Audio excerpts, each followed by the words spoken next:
Test. Can you hear me?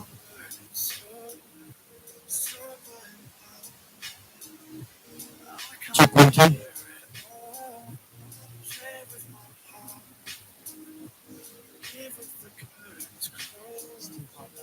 Check 1, 2.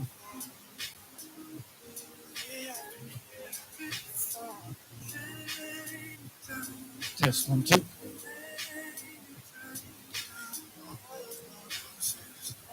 Test 1, 2, 3, 4.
Does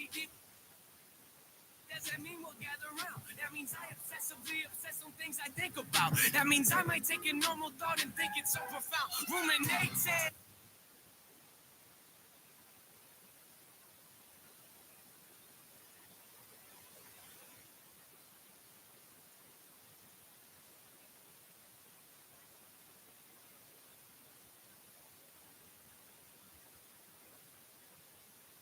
That she's problem thinks that I should hang them. But I just leave them on the ground right next to my self-hatred. Yeah, mental health. Where's my mental health?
All right, we will start briefly in about 4 minutes.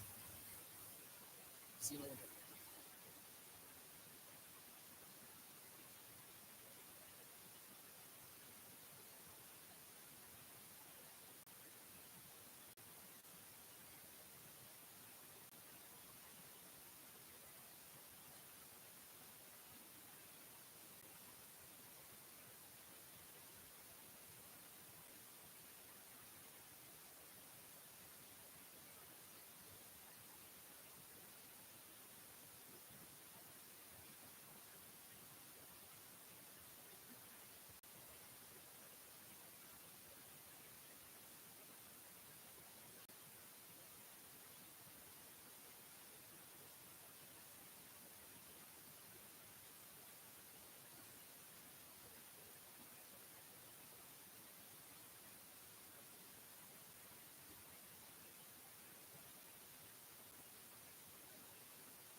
Hello, everybody, and welcome to Wheel of Fortune!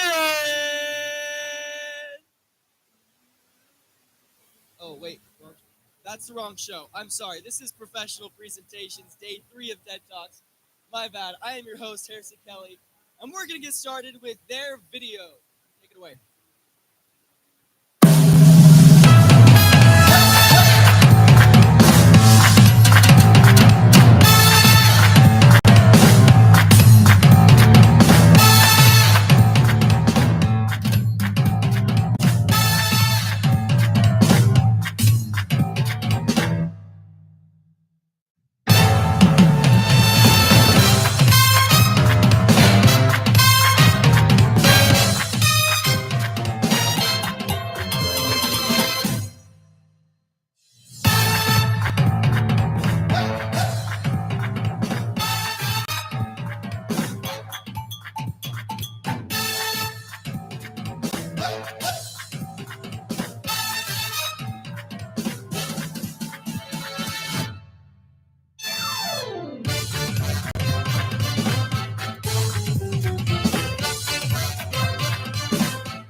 gun, Mr. Crenshaw?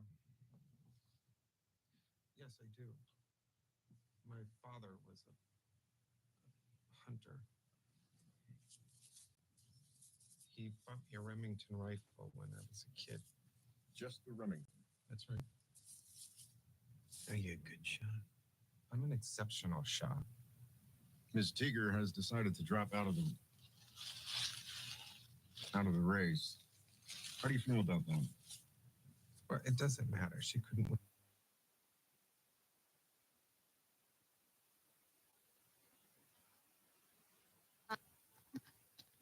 Organization. The reason behind the compulsion, which is according to Leon Hospital, unwanted content. Today I'm going to talk a bit about intrusive thoughts or type of upset.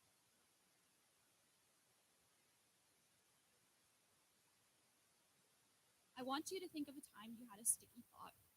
This could be any thought at all. It could be how in love you are with your partner.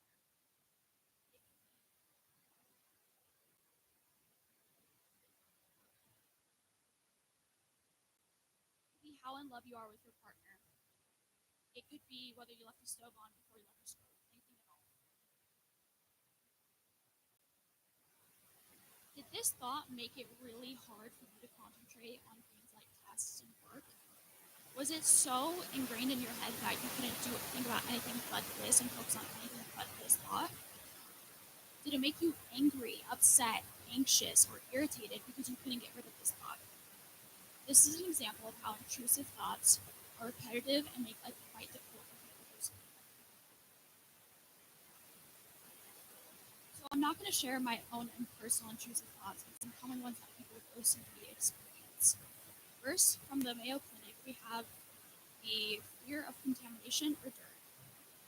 Next, we have the need for things to be orderly or organized and balanced. Then we have the feeling of losing control and harming oneself or others. And finally, we have obsessive thoughts about religious or sexual objects or subjects. Now, as I said at the beginning of the speech, 1 in 40 adults have or will develop OCD at one point in their lives. And when I have seen intrusive thoughts being portrayed in the media, let me tell you, it's very rare that people are criminals. And not all of us are criminals, so this is a clear misrepresentation of OCD. This can cause people to feel quite unsafe and unsure about themselves and the things that are going on in their minds. They can feel a lot of internal judgment and think, what if people could hear my thoughts? What if they knew what I was thinking? What if all these things? And it's really difficult for people with OCD to go through these types of intrusive thoughts. Next, we have compulsions. So, what is a compulsion? I'm going to share one of my common but unique compulsions today. So, I want you to imagine that you're in class and you're taking notes. All of a sudden, you get this overwhelming urge to check your hands. So you do. Check your hands. Fronts, backs, in between rubs of fingers. Nothing's wrong. You go back to taking notes, trying to pick up where the teacher left off. And then you get this urge again. This time, you feel like something really bad is going to happen. So you try to check your hands. So you do. You check your hands again. Fronts, backs, in between rubs of fingers. Again, nothing wrong. This keeps happening over and over and over again. You're feeling that something really bad is going to happen. It's happening over and over again. It gets bigger and bigger and bigger. You can't really focus on the notes that you're taking in. And it's so hard for you. And there's nothing you can really do about it. Then, here comes the fun part. You think, oh my gosh, what if there's black spots on my hands? So now you really need to check your hands. You check fronts, backs, in between rubs of fingers. Again, nothing's wrong. This may seem a bit extreme or weird, but this is an example of something I go through on a regular basis as someone with OCD. As you saw at the beginning of this clip, you saw organization as one of the common compulsions. And while it's important to show compulsions like that in the media, compulsions like mine that are unique should also be shown. And you know what? I don't just do these compulsions when I'm taking notes. I can do them when I'm in front of people as well, and that's really embarrassing because I think to myself, my gosh, do they see me doing this? Do they see me checking my hands? Do they see me doing this repetitive motion over and over and over again? What are they thinking about me? What am I thinking about me? Why can't I stop doing this? Why do I still have these thoughts? Why do I feel so awful and bad? And these thoughts keep coming again and again and again to me. And this is really harmful to myself and many other people with OCD. And sometimes people, whether they meant to or not, whether they're trying to come from a place of compassion, they come across very judgmentally and ask things like, "What are you doing?" And while that's not a bad question, it's important how you ask it. This has led to anxiety and embarrassment and judgment on my part, and headaches and panic attacks and different things like that because I can't get a hold of myself the way I wish I could. But there are things that you can do to be more compassionate, one of which is asking questions. So let's talk about how we can ask questions. It's important to ask questions. It's good to ask questions. It's not a bad thing. But something you can do is ask, how can I help you with your compulsions? How can I help you with your OCD? And I remember growing up, my mom used to help me with my compulsions. And she'd say, "Brynna, do you need lotion?" Because I used to wash my hands as one of my compulsions. And my hands broke and they bled and they were so dry. My mom used to say, "Can I offer you lotion?" And she even bought me lotion to take around with me so that I would be okay during school and work and things like that. And I felt very blessed because of this. Another thing you can do is a little thing I like to call being curious with class. And that's essentially where you come from a place of understanding and think, how would I want to be interacted with? How would I want to be asked this question? How would I want to be talked to? And this is very important because you need to think come from a place of compassion and say things in a gentle and nice and happy tones. And sometimes serious, that's good as well, but not judgmental ones like, "What are you doing?" And make sure that your face is saying what your mouth is saying at the same time. And lastly, another thing you can do is you can reassure, encourage, and praise people with OCD. Because oftentimes their brains are very dark places and they can't control what's happening to them. They can't do it. But you can help them by praising them for the good that they do and telling them, "Wow, you're so good at this. You did a good thing," because it teaches them that their obsession and their compulsions are just part of what happens to them and not who they are. In closing, I want you to think of specific ways that you can be more compassionate, specifically to those you know in your life with OCD. I want you to think of questions you can ask. I want you to think of tones you can use. I want you to think of being curious with class. And as always, remember the golden rule: treat others how you want to be treated. Thank you. Tells me that she's bad and thinks that I should hang them, but I just leave them on the ground right next to my self-hatred. Yeah. Brynna Wright, everybody. What does that mean? We'll gather around. All right, next up, we are blessed with the force to be reckoned with, and that is Ty Williams. He is a force, let me tell you, to be reckoned with.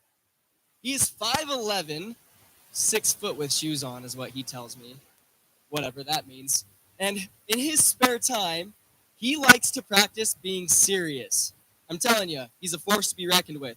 His topic is embarrassment is a sign that you care. Everybody give it up for Ty Williams.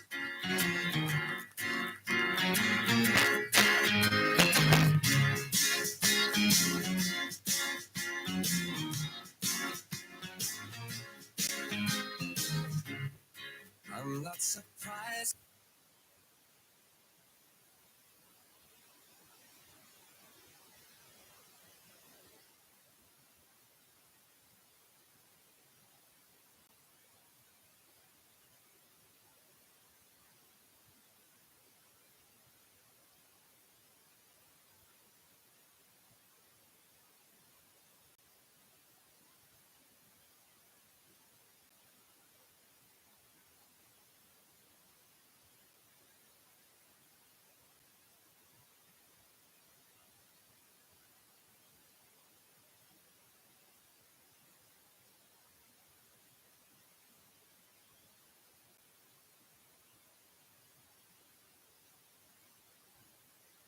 Who has been on a date before? we are on common ground, I see. There was this date that it was a girl that I dated a few times beforehand. And I was like, it's time to reveal how I feel. And what a greater way to do that by watching a movie and watch Pirates of the Caribbean. This was just great. It's all set, sitting on the couch.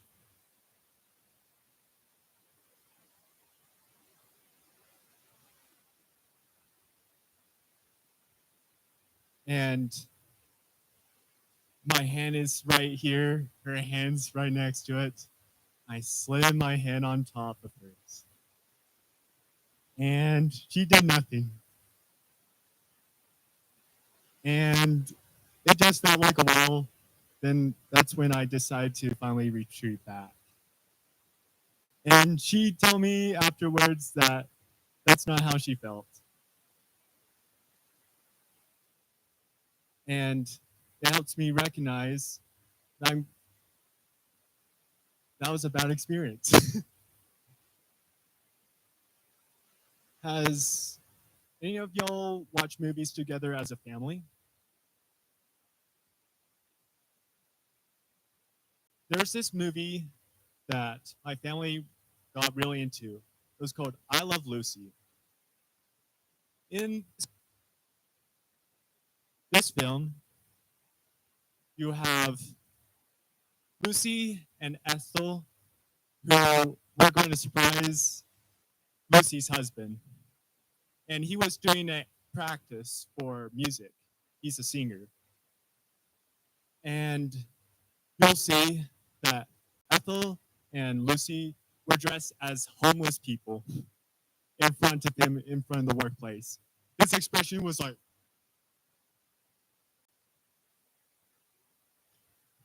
and you should have saw me when I saw that scene.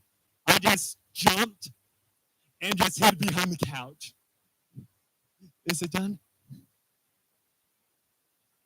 And another scenario is that we experience, or may have experienced, is turning something late.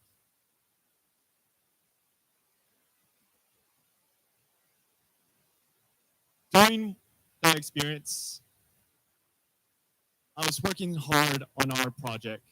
This art project took me about 5 hours. And the anticipation is there, the deadline's on midnight. Paint, blog it out. The next thing you know, the time's around 11:45. And you'll see, before I knew it, when I turned it on time, actually, it's not on time. It's 2 minutes past. That grade did not count at all. Ouch.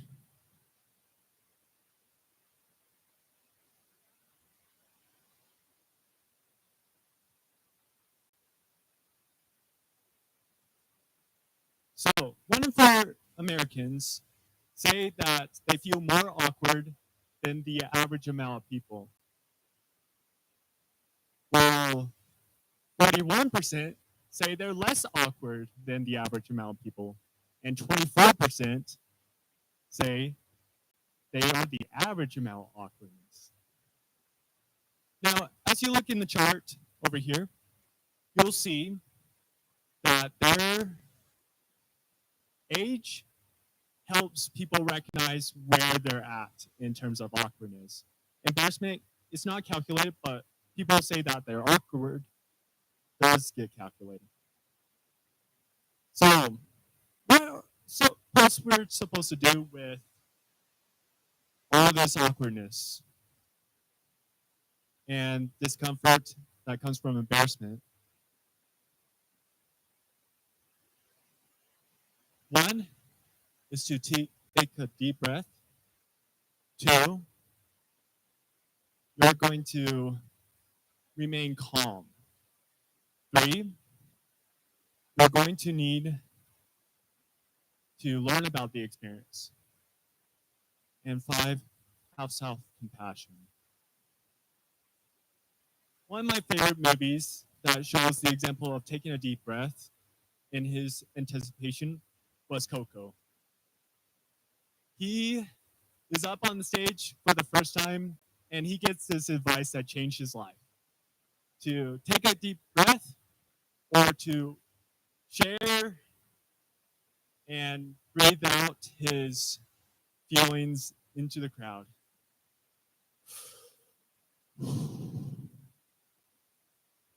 And he begins to sing. That moment, he overcame his inadequacy and stopped him from becoming embarrassed because he took that moment to take a deep breath.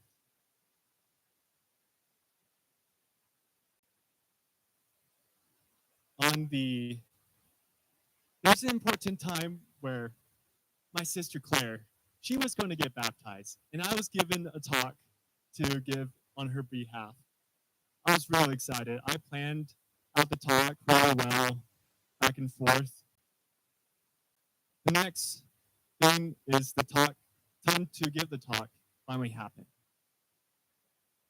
And I said, I am Claire's older sister.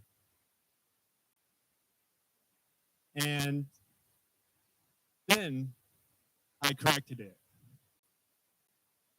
Actually, I'm Claire's older brother. I was just saying that in case you were listening. Humor is a great way to lighten the mood of humor, and the talk went well as planned. At church, you are given moments to share at Elders Quorum or Relief Society, and you have your own topic. This topic was about how everyday members of the Church of Jesus Christ of Latter-day Saints can exercise the priesthood in their life. I gave the wrong section, I gave the wrong verses, but I remained calm. And afterwards, people recognized and felt touched by the Holy Ghost that that was the lesson that they needed to be taught. Remaining calm helped us recognize that it is the brain that over exaggerates what is actually happening. And that goes to the third part, where I had to face a hard part in class, where there are several times where it wasn't as grand or perfect, but it just made me just want to just roll up in the ball. I really wish that did not happen. But that time of moments alone to think about it taught me what I could do about it. And what lesson can I do to do better? Afterwards, that changed me over time. Now, what shall we do? Embarrassment shows that we care about something in our life. We grow and find strength. And embarrassment moments is going to happen no matter what preparation we're going to do. But I hope, after learning from this, that you will take away something that will help you. Thank you.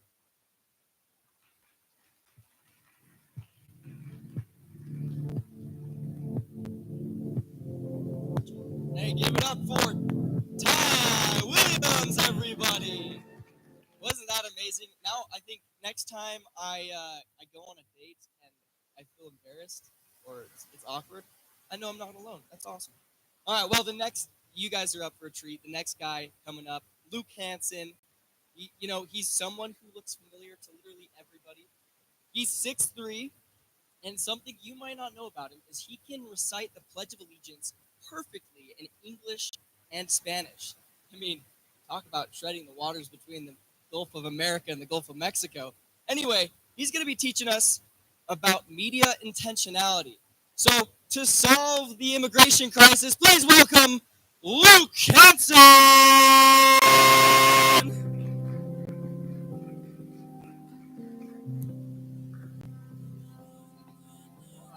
Yeah.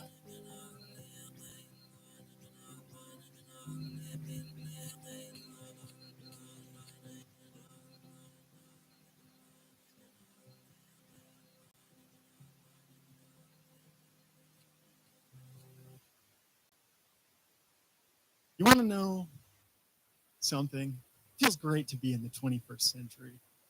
We've got big screens that we can show things on. We've got microphones and we've got phones. It all feels really, really nice to live in the 21st century. And don't get me talking about glorious, glorious indoor plumbing. Oh my gosh, what would I do without that? You want to know what else feels really good? To feel in control of situations, whether that be at work or at school, social scenarios, whether you're on a date or you've got a busy Friday night pizza making and you're not stressing with every single cell of your being.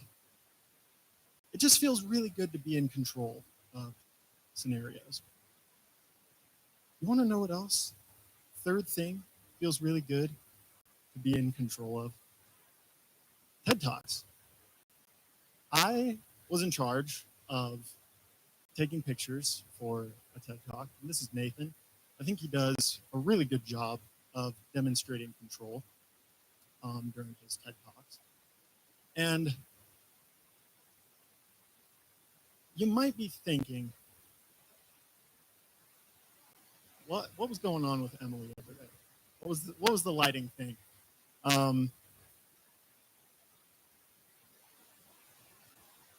Control is very important, and I was acting. I was actually acting. There wasn't anything going on with the lights. And there's nothing really wrong going on in this TED Talk. I'm in complete control over my words, my gestures, language that I use, my actions. And although you were duped by the lighting scenario, that's also something that appears very prevalently in our lives today with media. To put it bluntly, my topic today is being intentional about media usage. This has been a topic I've been thinking a lot about, and it's my firm belief that if we take control of and are intentional about our media use, we can turn media into something that controls us, into something that we control and that can serve us more than we serve it. I personally believe that this is a very relevant thing to each of us in the 21st century. We live in a time known as the information age to scientists. We're constantly bombarded by multiple different forms of media all the time, whether that be music playing at our apartment complexes that our roommates are playing, whether that be advertisements that we may or may not want to see going around or on YouTube. YouTube in itself is a form of media, as well as books, magazines, heck, your TV, streaming services, everything. That's all forms of media. And what media is, it's not updated the slides. What media is it's the mass communication, generally speaking. Excuse me. It's the means of mass communication. Each of those forms that I just listed off are forms of media that we have in our lives today. But just like any good thing, media can both build up, but it can also destroy and tear down. And the reason why I've been thinking a lot about this topic recently is because my friends and I have just talked recently some old friends, some new friends, about our own media consumption habits. We've talked about how the media that we consume can sometimes go on for too long. You know, like the screen after something plays that you watch on a streaming service, you might also like, and then it just continues after that.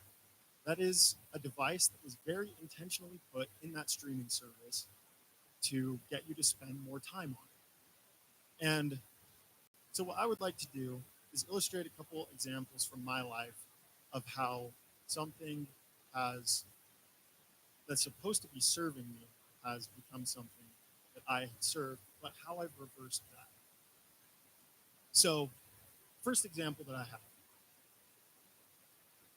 is I really, really like music. That may or may not have been apparent from the last presentation that I gave in class, where I would stick my AirPods in and walk around. You know, you're going to classes, you're doing your thing, and I would listen to music as I'm going.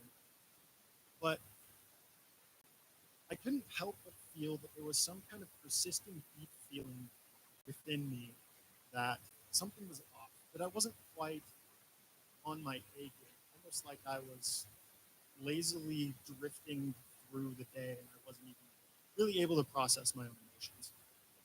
And something kind of hit me like a streak of lightning from nowhere, which reached into the recesses of my Solsian gyri in my brain from ninth grade honors English. And it's Fahrenheit 451. It's a quote from Ray Bradbury that goes, "Seashells, an endless, never ceasing ocean of sound, music and talk, tamped down in her ear." And this just really made me think. I was like, well, this is I enjoy music. This is a good thing that I don't think is bad for me to enjoy as I'm going about my day. But this notion of this character in Ray Bradbury's novel in Fahrenheit 451, where she's sleeplessly, restlessly listening to music and things in her ears all the time, just repeated in my brain for a little while. So I said, you know what? I will experiment with this. I am going to just go without walking to classes with my AirPods in. And sure enough, I noticed that I started talking to people more, people that I know, people that I knew walking to and from classes, that I was more aware of my emotions and that I wasn't suppressing them as much. And although I still put my AirPods in every once in a while when I'm going to classes, I'm a lot more aware of when I'm doing that and how it makes me feel. Second example is turning your watch history off on YouTube. And this sounds a little strange, but bear with me. YouTube's algorithm bases all of its suggested videos on previous videos that you've watched. And so I noticed that I started spending a lot more time just watching suggested videos from my feed and just wasting time like during lunch when I knew I could have been doing other things. And so I turned my watch history off, and sure enough, none of the suggestions started popping up anymore. And I was only watching the stuff that I was subscribed to, which I was very appreciative of, and I now spend significantly less time watching YouTube. Third thing, I deleted my Instagram and Facebook apps. These things have always kind of been an issue for me when I've had them on my phone. And so I decided to only log in into my incognito tab on my phone whenever I would do this.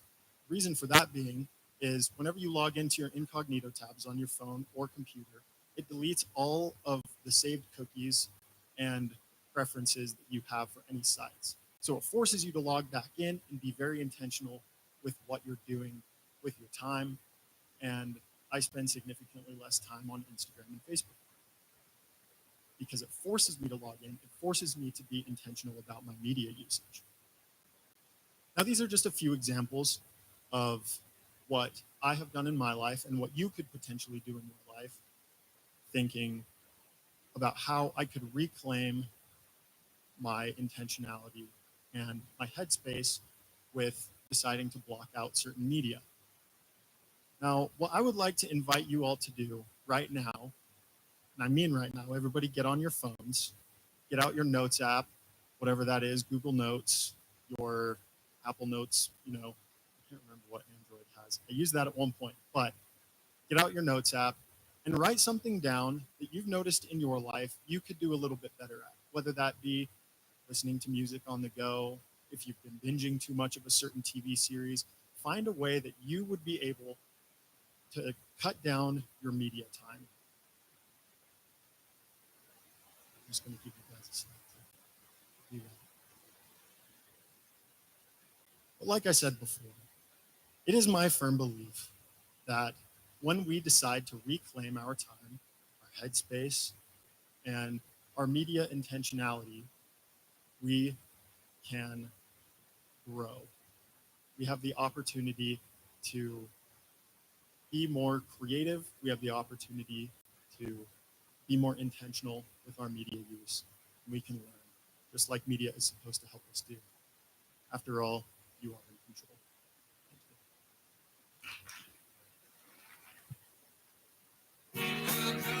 All right, that was Luke Hansen, everybody. Okay, and we got two more speakers, so bear with us. The next two are total treasures, they're blessings. You're going to learn a lot from them. Next up, we've got Allie Hansen. No, she's not Luke's sister, okay? She must love Italian food, though, because she named her dog Meatball. That's a pretty goated name. All right, her topic is women in the 21st century. Oh, I forgot to say also, she's 5 foot. We're naming off everyone's heights. I mean, I guess it's not really important to a talking aspect. It's not like this is like a sports thing or anything. Anyway, all right, let's get into it. Welcome, Ellie Hansen! How do you feel being a girl? Do you feel being a girl? And I don't know, I'm just a girl. I was once in a class with the majority of the students being women. We would often get into different discussions regarding the curriculum. And on this particular day, we were discussing relationships. Because a lot of the class were women, one girl started with her experience, and then it ended up just being girl after girl sharing their thoughts. A guy ended up raising his hand and expressed that he felt like the guys weren't being noticed and that their experiences were being ignored. It's totally valid that he felt this way, and it's important for everyone's voice to be heard. But I want you to think that you felt that way not only in your classes, but also in your jobs and your relationships. That is just one of the many joys of being a woman. As a woman, you may be relating to this story or something similar, but as a man, you may be thinking, come on, another girl talking about how hard life is. But that's not what I want to do. Simply, I want to paint a clearer picture of what it's like to be a woman in the 21st century. There are many new and different struggles for women in the 21st century.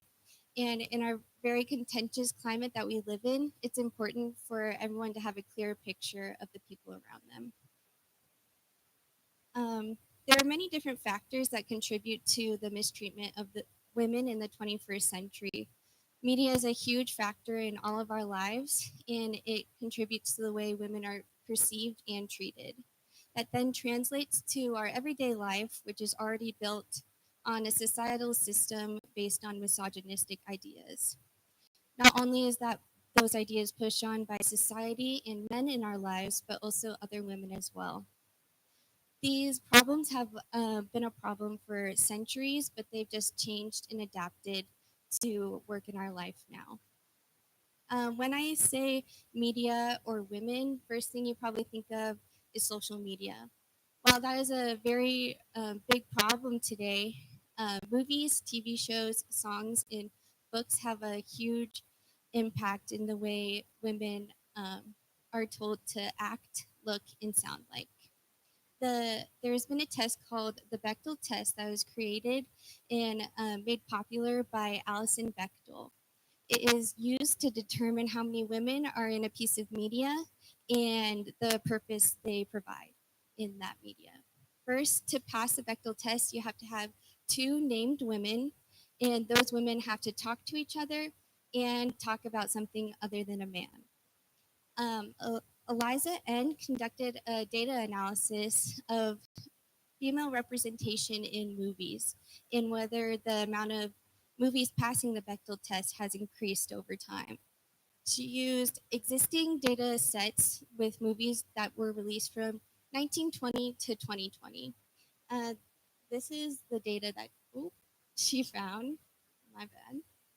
Needs to go back. But she found that from 1920 to 2020, the amount of movies increased a lot, but the amount of movies that passed the Bechdel test did not have that same dramatic increase. She found that from 1970 to the present, the percentage of films that passed the Bechdel test has continued to increase, reaching approximately 70% now. Although representation of women seemed to improve since 1970, it has not improved dramatically compared to the 1930s and 1940s. It's good to see that the representation of women has improved since the 1920s, but there is still improvement that needs to be done.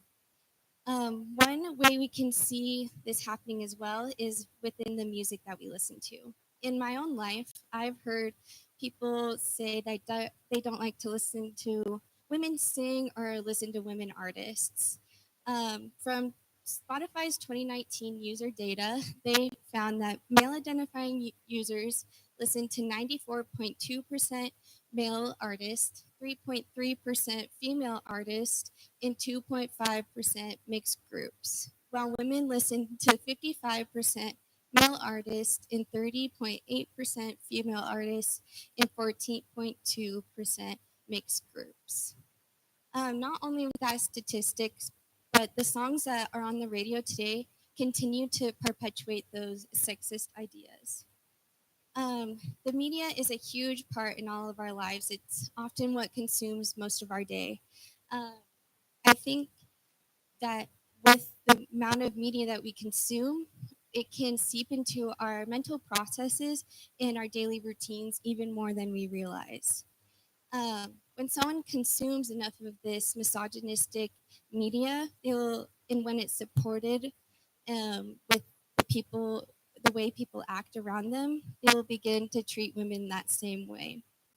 Um, and this can be found in social media. It's a really easy way to see these examples happening. One example in this is different body trends. Here, you can see different trends through centuries or decades that show what the perfect woman should look like. And this is not what real women look like. And this idea is further perpetuated with social media trends on what to eat and what to wear and how to look. And young women are gaining more and more access to the internet at young ages, which is even more detrimental for their body image. Even right now, I've only been discussing the body image issues and physical repercussions of sexism to women, but it even goes further than that. I'm sure we've all heard of the wage gap in America between men and women. I've heard from guys on this campus that they've said they don't believe the wage gap is a thing anymore, or that women don't even work the same jobs to have a wage gap occur. This is from the American Association of University Women, and they said that the wage gap persists even despite the same education and the same quality of education.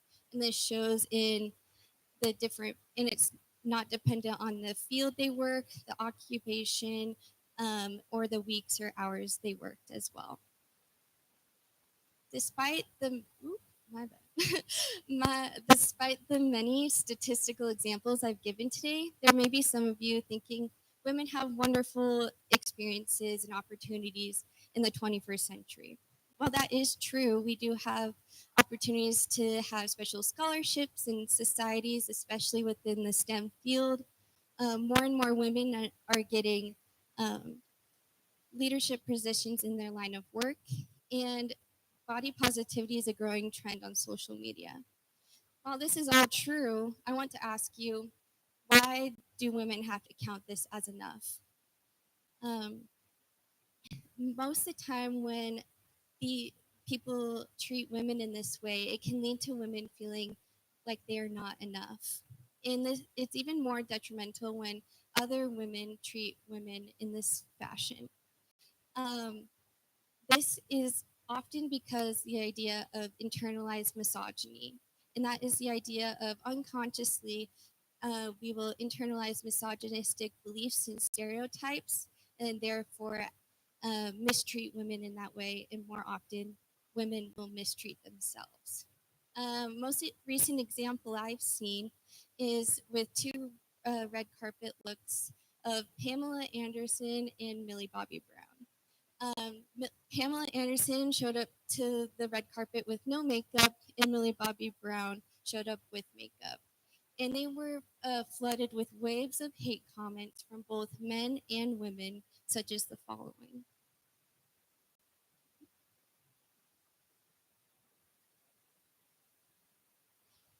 It is never going to find the right reason or the right way to be a woman. Society constantly contradicts itself on what is right and what is wrong. The only way to be right in the way you act as a woman is to be yourself.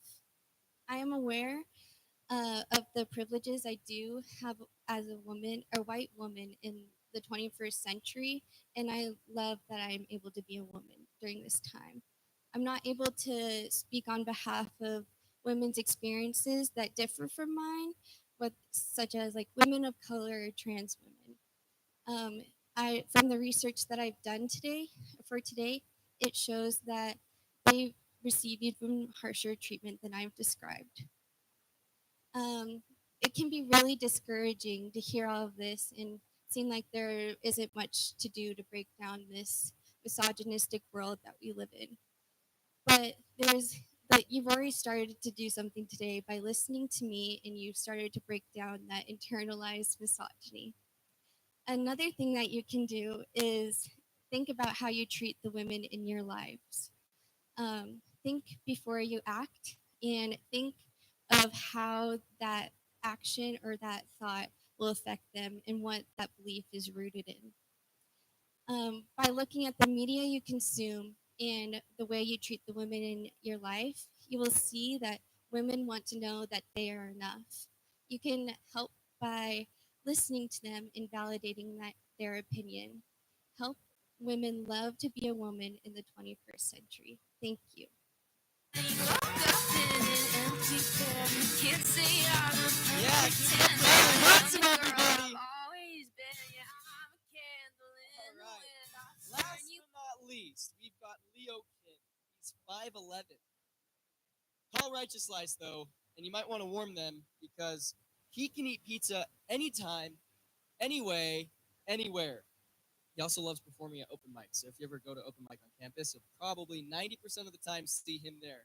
Anyway, he's going to be talking to us about the unfathomable, that's a word salad here, 1 second, the unfathomable beauty of manifestation. Give it up for the one, the only, Leo Kim!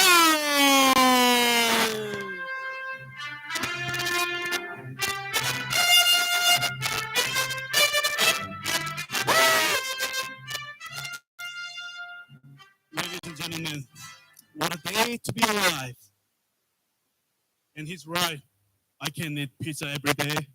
In fact, I've been converted to Righteous Life recently. And if you go there, try Godfather Pizza, aka Al Pacino. Today, I'm talking about self-belief.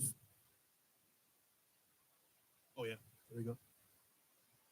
Yeah, President Lincoln, what a great man he was.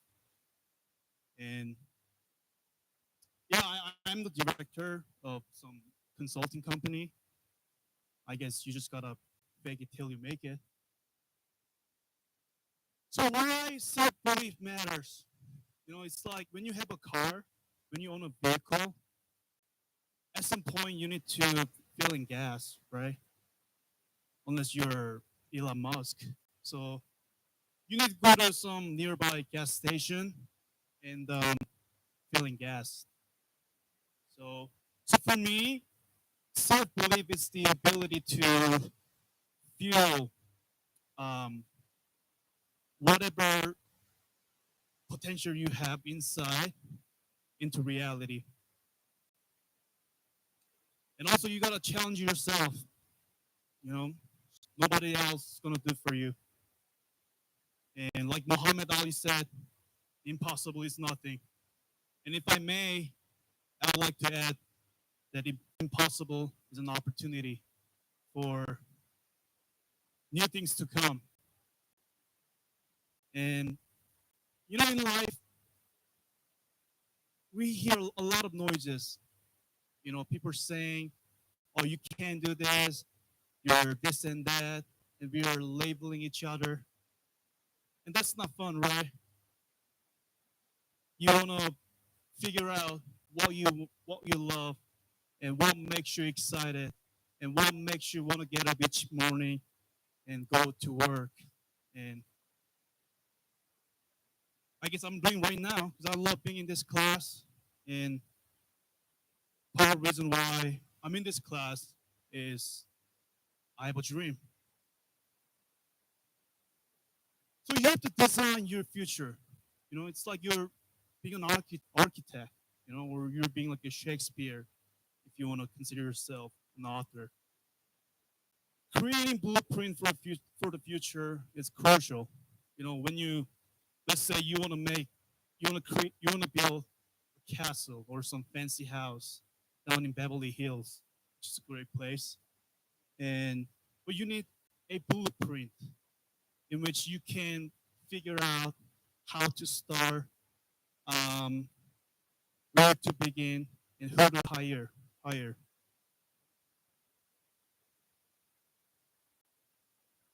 And self-belief is something that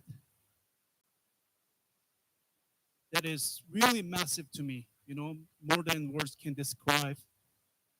And when people have lack of self-belief and they don't want to see anybody who's determined enough to follow their dreams and make it happen eventually, and they just say something derogatory on their way to success. And it's really sad to see that, you know. But like I mentioned earlier, internal dialogue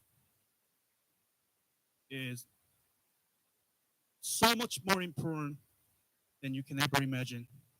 Because our mind is really powerful so that we can literally attain what we want to achieve.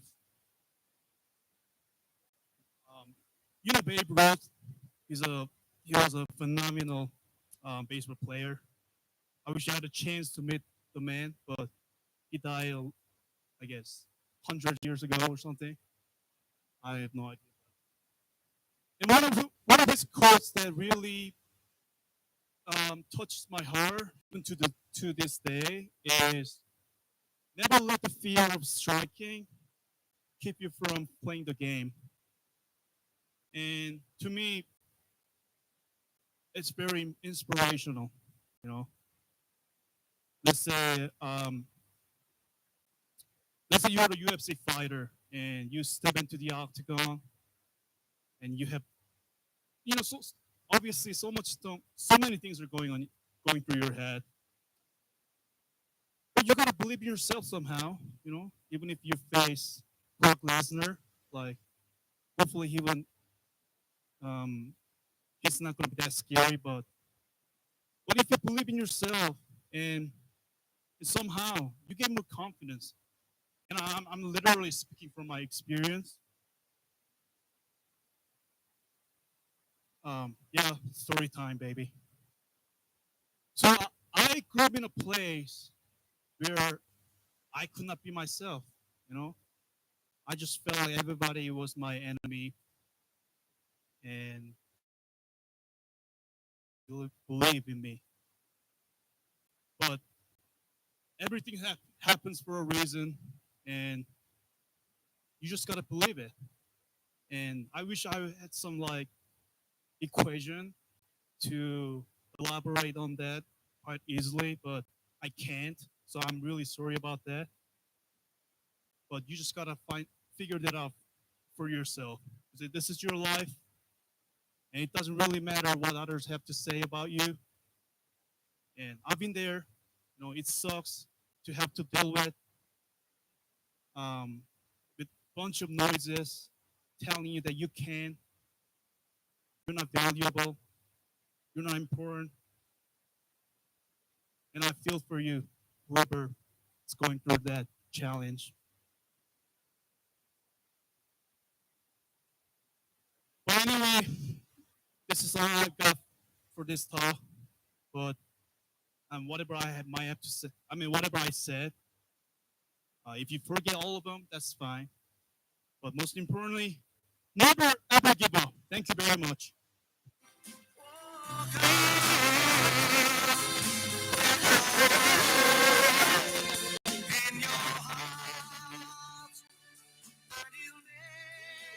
been blessed today with some great speakers, and they prepared very hard these speeches for us today. So let's give one more round of applause for that group. All right. Well, that concludes our show. So you're free to stick around. Go grab some cookies, some Capri Suns before you leave. You can stick around. You can leave. Do whatever you want. But until next time, I'm Harrison Kelly. Thank you guys.